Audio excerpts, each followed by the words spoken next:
Welcome back to Unrated Podcast. You have Elijah alongside Grant. We're going to get into another episode here. We're transitioning into Michigan football. It's almost time. It's almost time, people. We are a few weeks away from the first game versus Colorado. I believe that would be sometime like the first week of September. So, about four or 5 weeks here. And, the talk of the town as far as what everybody is debating and talking about is who's going to be the quarterback. So that's the first thing we're going to dive into here as far as, it's really a showdown between J.J. McCarthy and Cade Mcnamara. So I'm just going to kind of throw it over to you and see what your initial thoughts are on, either of the guys and what that looks like or who you would want to step up with in game one.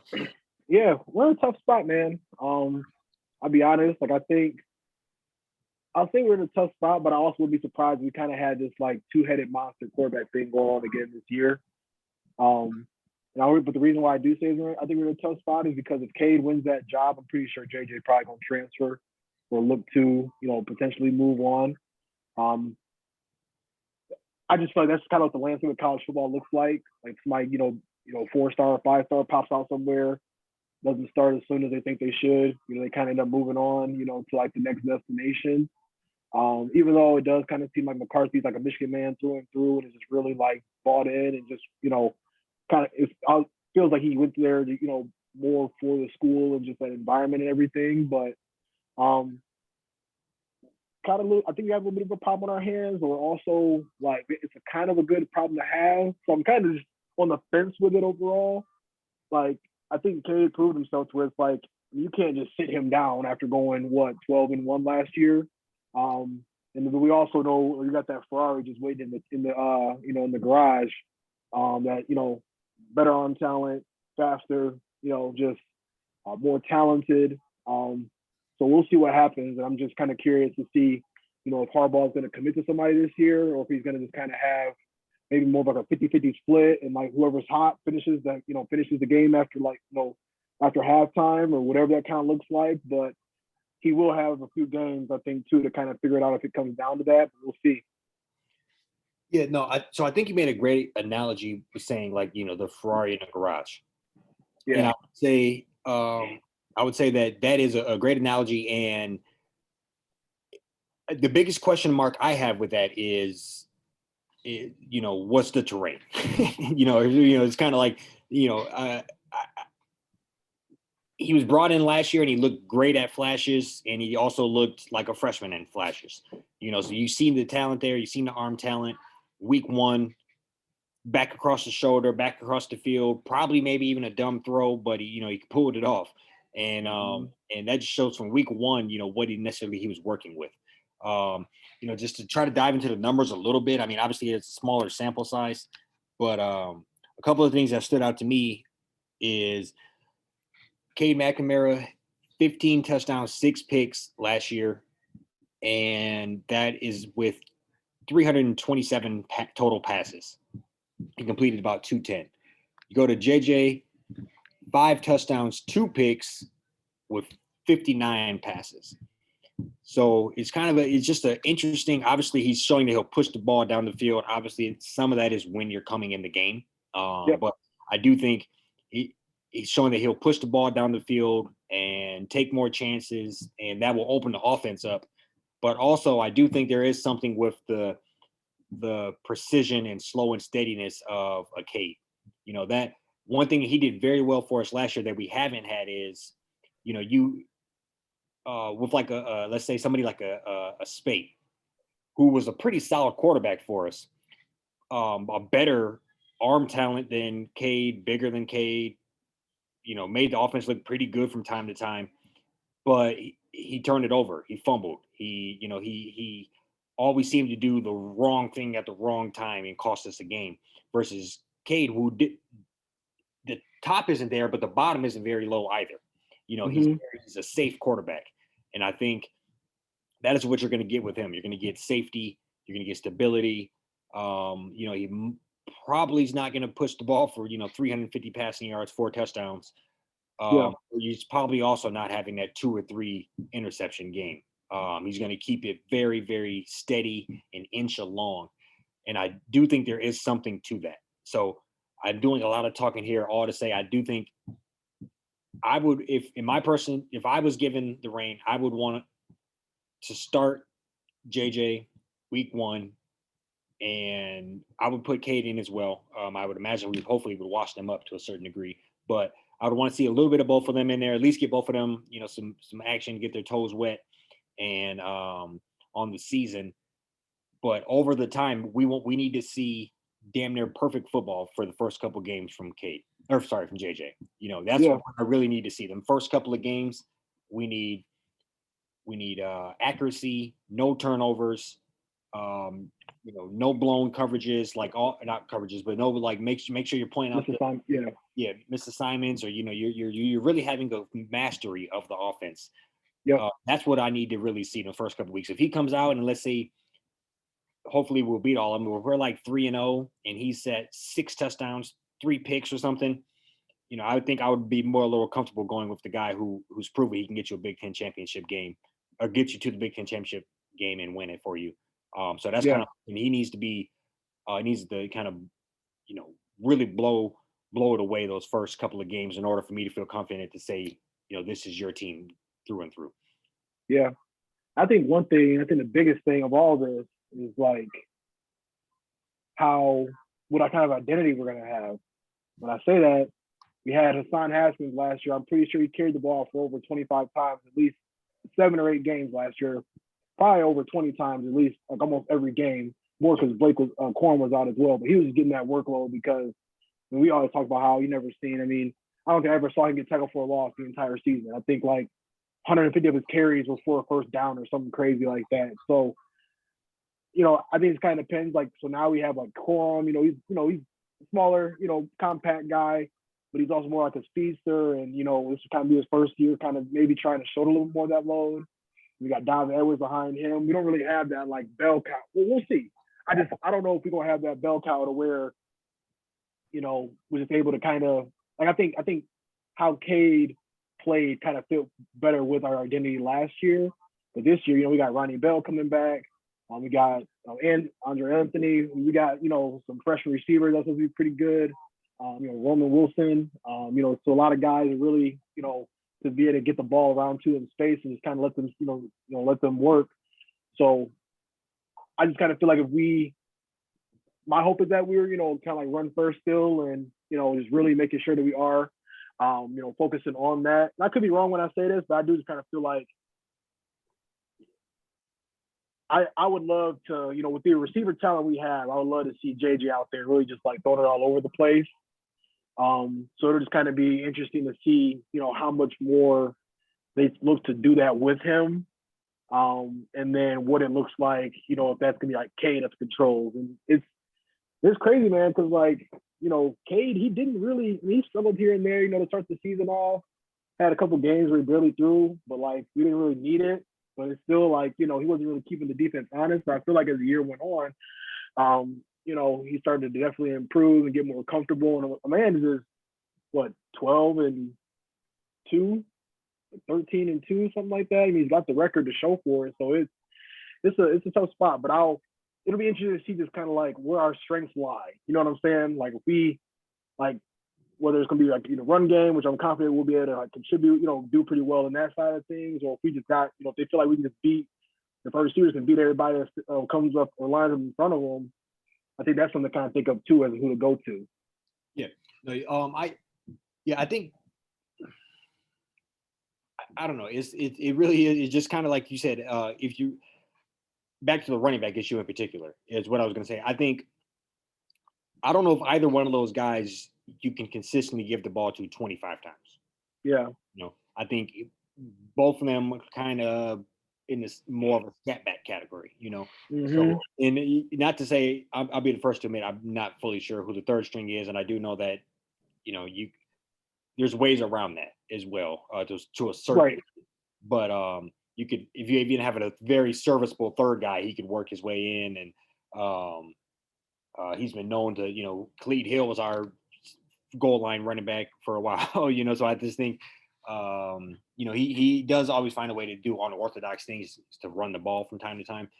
So the biggest question I have is, with JJ, you said you wanted to throw it around, and obviously he's showing he can do that to a certain degree. How much do you anticipate him running? Yeah, Because that's kind of was his packages coming in last year. yeah. Yeah, so If you I'm not think that's gonna be mistaken, a major package, or yeah, that's something about the monitor. I mean, he had a shoulder issue, didn't get surgery, so like there's more of just kind of like managing it. That's all I get. I mean, that's something to definitely keep in mind. And I was gonna say, I mean, Corum and Edwards kind of remind me of more read option guys, to where Hassan Haskins, we was able to put 3-4 tight ends in on 3rd and 3 and just literally run through everybody's face. So I think that also kind of plays a factor because, if you have a Blake Corum that, and I'm not going to say he can't run between the tackles efficiently, but I haven't seen him do it efficiently as Haskins did yet. But that does, play a factor to where if you're running read option, you got Cade back there. Like everybody knows Cade not getting the ball. Or not, excuse me, read option. I think I said read action. Read option. Like that, you know what I mean? Like most times out of 10, he's probably gonna hand that ball off or give it off to the back. So I think that's something to keep in mind. And yeah, when it comes to JJ, just you said as far as him like running, I mean, I wouldn't mind, seeing him, try to tote it 8-9 times a game. I mean, he definitely got some wheels on him. But that's just something that, in the back of the mind is just gotta, try to be more mindful of is, injuries can start to rise and stuff too when it comes to that. Obviously, we can't sit up here scared to run them because of injuries, but something to think about for sure. Yeah, no, and I would say that's the thing with him is just the question marks, and I guess you don't answer the question marks until you throw them in there and throw them into the fire, for lack of a better term. So I do wonder, and I'm just mulling over it, in my head, like what he's looked like, and when I've seen him, whether it's I think it was first Western Michigan, the first week of the year, he threw it across the shoulder, 60 yards, or probably I try to think, did he ever cost us already? And I would say, yeah. And that was when he fumbled versus State. And that was one of those things that those are the type of issues and mistakes that we just cannot have. We cannot afford. And with as good as our defense as I anticipate us having, we typically have a very good defense. Limiting those type of turnovers, you're going to stay in the game and be competitive. So, what's the trade-off going to be? If could he double us to Cade had 15 touchdown passes. If he can get us to 30, then maybe we can take a few more turnovers here and there. Right. But if he can't get us, if he can't double it and he's gonna double the amount of interceptions, I think that's just a risk that we can't take. But I do think ultimately I would go out there and start him those first couple of weeks, see what he has, and at the end of the day, if he's not playing perfect football, then I think we can make a change and adjustment at that point. Yeah. And yeah, I mean, it like with Cade, man, I would say this probably gonna sound crazy that I say this, but I think I'm literally like last year I was asking for JJ. I just thought it, what I was seeing looked like it made sense. Like pretty much up until that State game. That's not like, all right, he need to go sit down somewhere until he, work on his ball security. But like, I mean, I wouldn't be mad at both. I can't sit up here and be like, man, like I don't want Cade. You know what I'm saying? He took us to a Big Ten championship. Like he knows, he was a 4-star too. He don't play or like look like who we think that typical 4-star does. Just crazy stats and everything. And he just does what needs to be done. Plays within the offense and doesn't turn the ball over. So I'm at peace, I guess. I mean, I'm looking at like even the non-conference schedule. I mean, I'm looking at our schedule overall. I say it looks very favorable, just for us to kind of be able to maybe it takes us longer into the year to figure out this issue, like or whatever that may look like. I hope it is resolved by the time the season starts. You don't have to really do a whole lot of like dancing around with it come later and later into the season. But like I said, I wouldn't be surprised if Harbaugh. I mean, it worked last year. You know what I mean? Like, why not just kind of keep it rolling until somebody just does something so bad or plays so bad to where you're like, all right, we can't put him back in anymore. So, yeah, I think I think you're in an interesting spot with just having the two different type of talents as well, because they are able to at least place simultaneously to a certain degree. Yeah. And I think the thing that Cade does do well is just manage. Like I don't want to call him a game manager, but that really is what he's doing. And yeah, so it's just kind of one of those weird situations where, like I said before, I just don't know if you want to blow the top off. And I do think, like you said, the schedule is favorable for us in the first couple of weeks there, where we're not, we're no big heavy hitters right off the back as far as start of the schedule goes. So it is that'd be the time to experiment. Right. And right. I do know, just looking across the lay of the land, I mean, you got some other teams that are coming, whether it is, obviously Ohio will be back. State has something to say. So, I think you really do have to get it figured out before you go into the Big Ten schedule there. And you said it before we hopped on, so I don't know if you want to bring this up either, but I don't know. He probably will play to both games, but then, like you said, both players, but then you're risking the if you don't start JJ, he probably will transfer. Yeah. It's very likely. It's kind of where you're at with that. So, I don't know. I just think that's kind of, your hands are a little tied on that. And so I'm not sure how exactly you handle that, situation. Yeah. And my man's got, he got 2 years under his belt now in the offense. JJ does, and I think he came in early. Yep, I think so. For like spring ball and stuff. So you got to assume, they probably had him walk around with a ball all off season, hitting it. He probably had him doing that after he fumbled. You know what I mean? Just small things like that just make him kind of, watching more film, getting stronger, getting that weight room.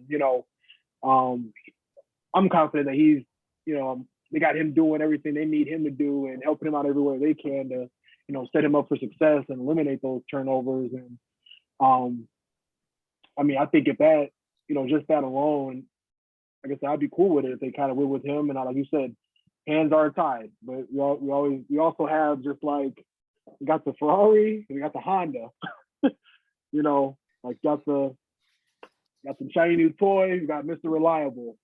So it's a good problem to have. But like I said, I'd love to have, quarterback set and stone coming in. We already know who the guy is. So you're not having to deal with issues with the snap or just just chemistry with the receivers. I mean, there's a lot of things that kind of come into play when it comes to this situation. I can't think of one, but can you think of a time since Harbaugh has been here where we know the starter going into camp or going? I don't even think we ever know until the week of the game. I can't think of anybody that. Yeah, I don't think we did last year. The year before that, I still think it was who's going to start, Milton or Peter. What's the dude that ended up going to Illinois? Peters. I think, or whatever. So I think there's always kind of it might be like Milton or Cade. Yeah, maybe 2 years ago. Yeah, I think. We had Shea Patterson for a couple of years, and he was just head and shoulders better than everybody. We got to use Jake Rudock as a rental.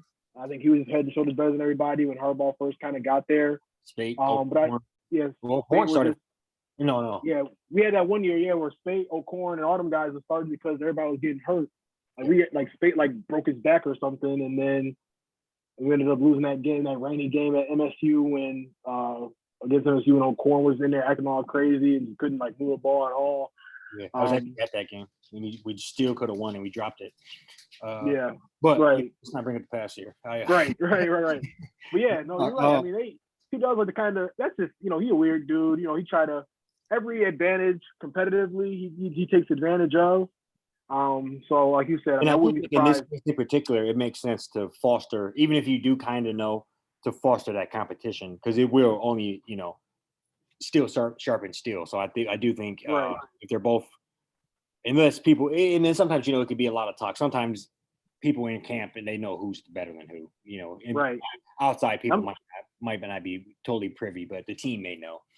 Yeah, I'm just looking. So Colorado State first game, Hawaii second game, UConn third game. So there's got about a month into the season to do some experimenting. Now, we even got Maryland coming.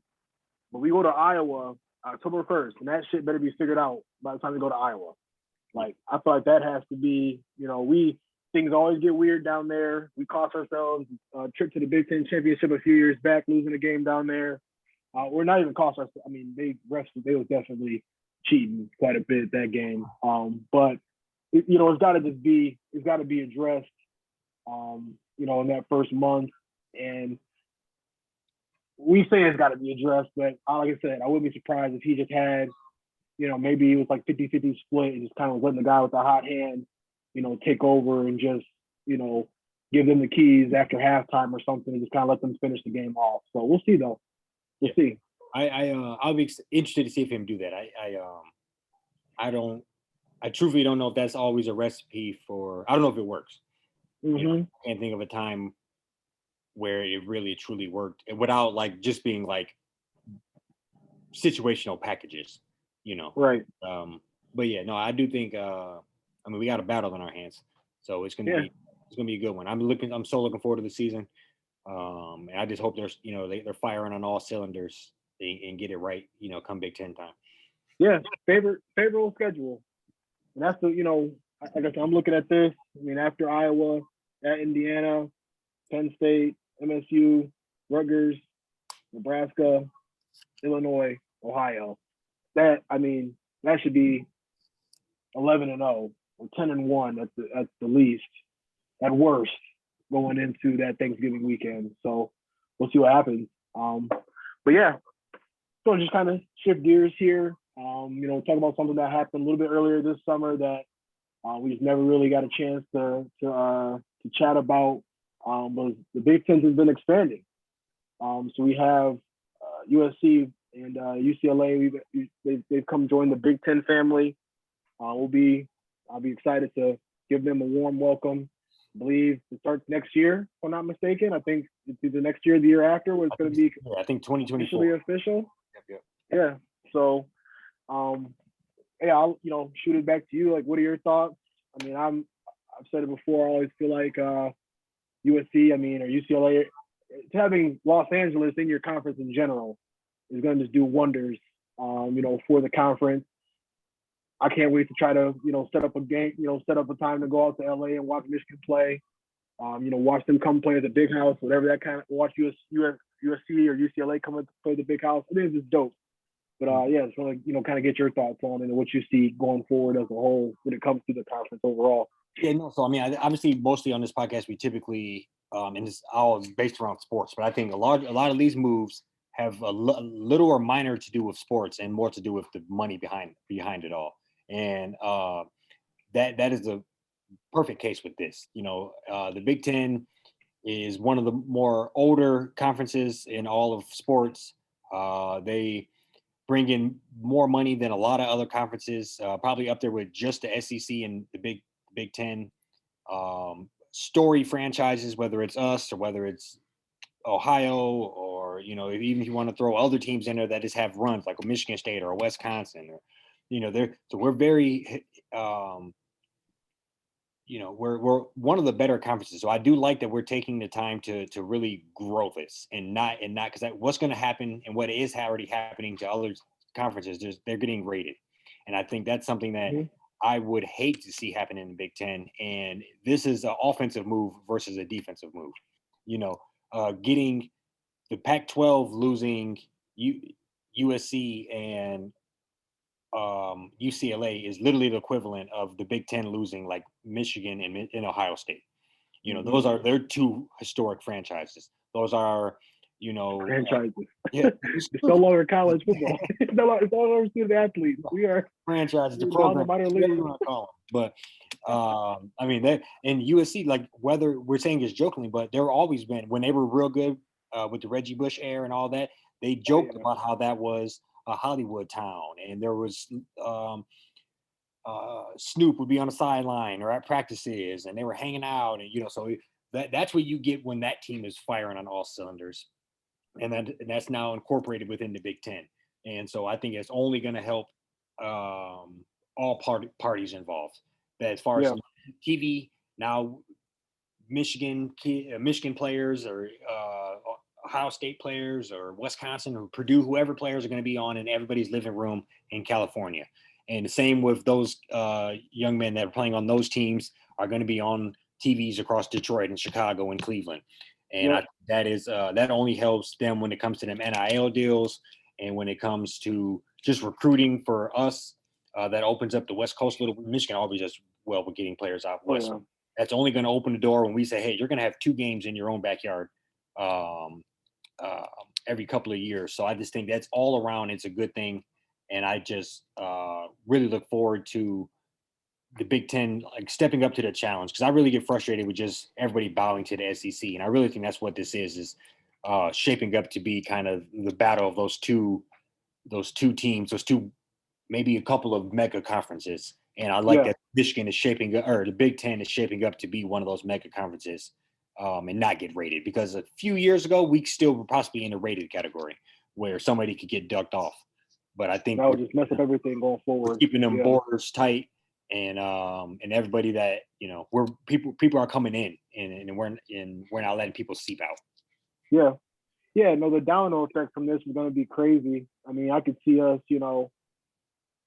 I kind of hope we do get Pittsburgh, Pat Narduzzi, just talking about how, I don't know if you saw this, is saying that basically if State is one of the best teams in the country or the best teams in the Big Ten, then Pittsburgh might as well join the Big Ten and win the Big Ten.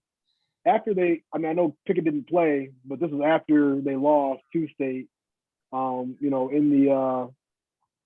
that little Peach Bowl bowl game. I mean, I could see, maybe trying to, take a stab at like, Boston College, maybe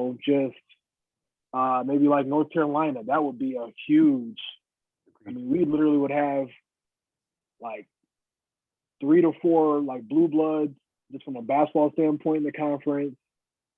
I mean, we already got, just in the Big Ten. That would make us very well-rounded as far as, obviously, we come with the football heavy, and that would be, like you said, a blue blood, somebody that's UCLA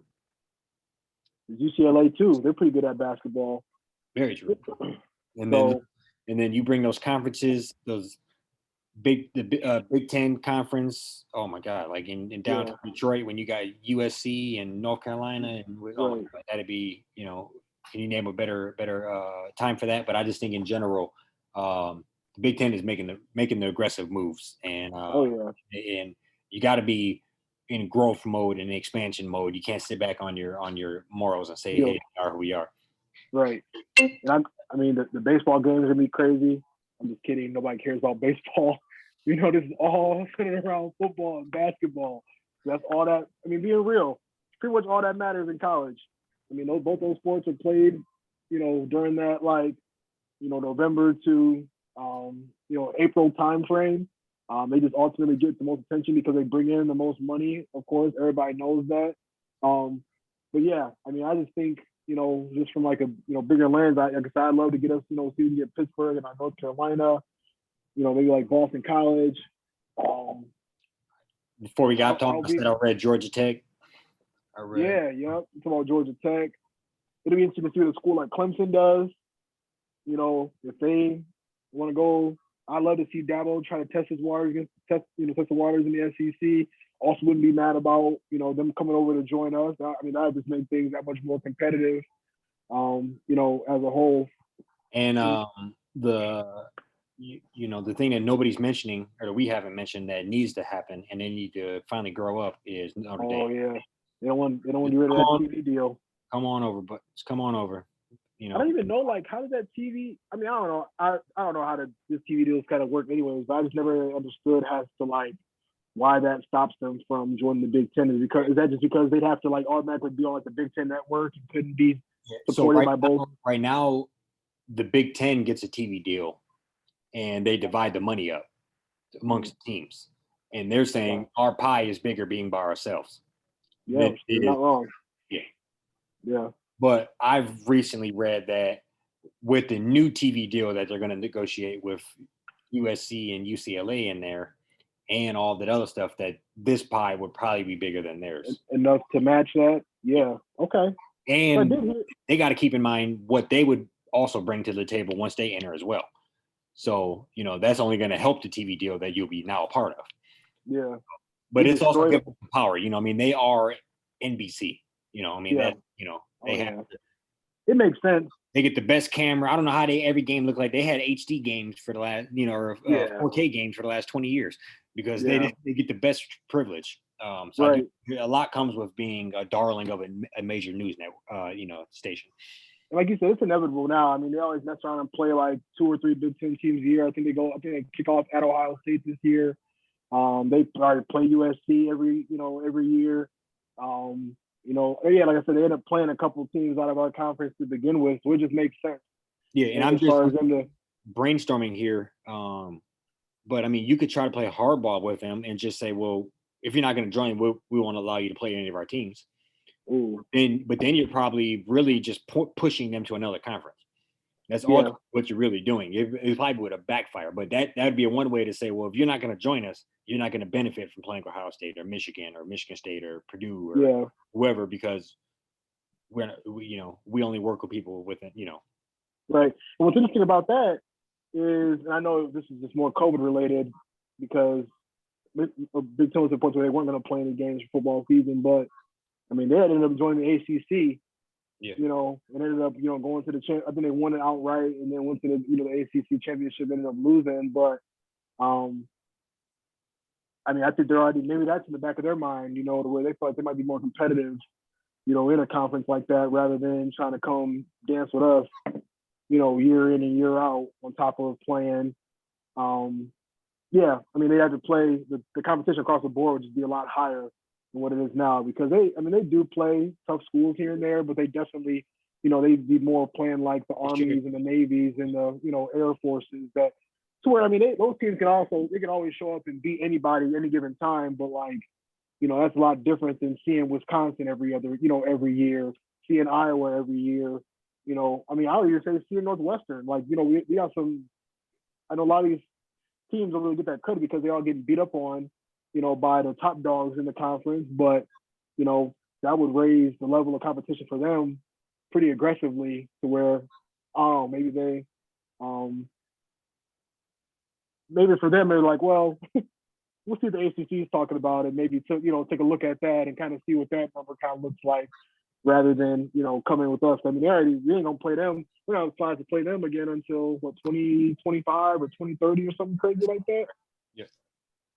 Yeah. So it was every year thing. Yeah. I mean, things are changing. I just, I think, I do think that'd benefit both parties involved as well. But you can't force them along. Right. But like I said, if we can, Pittsburgh and North Carolina, I think that would just be very ideal. That would do some serious numbers for the conference. Coast to coast. Yep. On in New York, DC, Detroit. Yep. Out west, Yep. North Carolina, Pittsburgh, North Carolina, Georgia Tech, Pittsburgh, Georgia Tech. It'll be interesting to see. And some of them Florida schools, you got to imagine they'll probably end up going to the SEC. That just makes sense. But we got Missouri, they're already in the SEC, so they ain't going nowhere. But I'm just trying to think. I thought the ACC is gonna. I told us that they're already in the SEC. That's how irrelevant they've been how bad they've been in that conference the last few years. But I mean, I thought the ACC is gonna probably be one of the conferences that maybe kind of dissolves. And I do kind of feel like maybe, or because I think that what's gonna happen, we're gonna end up having 4 major conferences, and then just taking the conference champ from all 4 conferences, and that's just goes who's going to be in the playoff, or just depending upon the expansion and stuff too. But right now, I do kind of feel like the Pac-12 is gonna, they either need to reload and try to grab some of the other teams and the other conferences that are just kind of on the West Coast, but then end up just kind of dissolving and probably just be Big 12, Big 10, ACC, and SEC going forward. No, I agree. And that would be a simpler way to do it, because you can make like 4 super conferences. Each conference has 16 teams, 8 on each side. You get a couple of non-conference games, and then, like you said, you just filter your way into the kind. So I do think that'd be a way to simplify it and take out the guessing game of the whole thing, and shit committee with a bunch of like senators on it and shit voting, it's right. Yeah, take them out the room and just play the game. take them out of the equation altogether. I feel like personally they've already gotten it wrong a few times. I think some teams have been, this is a whole different podcast, but some teams have been seated unfairly in that playoffs, where I feel like it does end up benefiting the SEC. I think that definitely happened this year. So I think it would be good if you just literally play the games and whoever come out on top, that conference championship. I mean, that's got to be an automatic bid. Just treat it how the NFL does it. Right. Yeah, just go from there with it. So all good signs though, man. I mean, like I said, I think, this is going to be from a fan standpoint. We got opportunities to, I've always talked about just wanting to see Michigan play in different conference, in different stadiums or, across the country or whatever. So it'd be, I think it'd be dope to try to plan a little trip over to the West Coast and watch them play in the Rose Bowl against USC or UCLA. No, I'm 100% down for that. No, some good football coming up, some good sports in general coming up. Like I said earlier, I'm just glad that the Big Ten is making the logical offensive steps and sitting back and getting pillaged.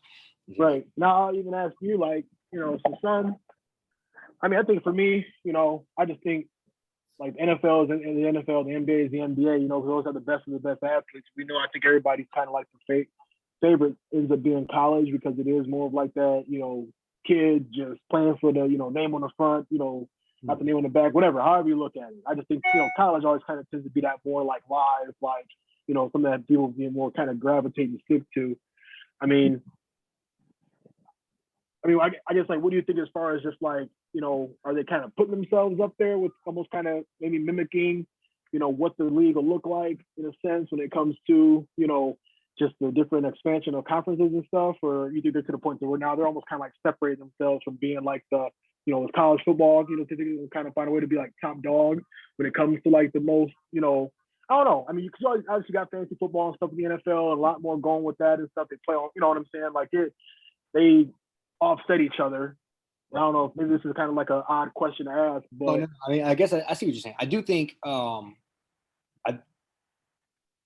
think it would be hard for the NFL to get surpassed without. So the reason I think the NFL works so well is similar to college football or college sports in general, where people root for teams.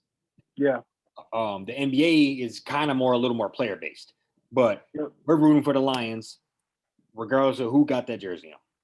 People root for the Steelers, regardless of who got that jersey on. Same with the Cowboys. So people fall in love with those teams, and I think there's a limited amount of them. There's 30 teams.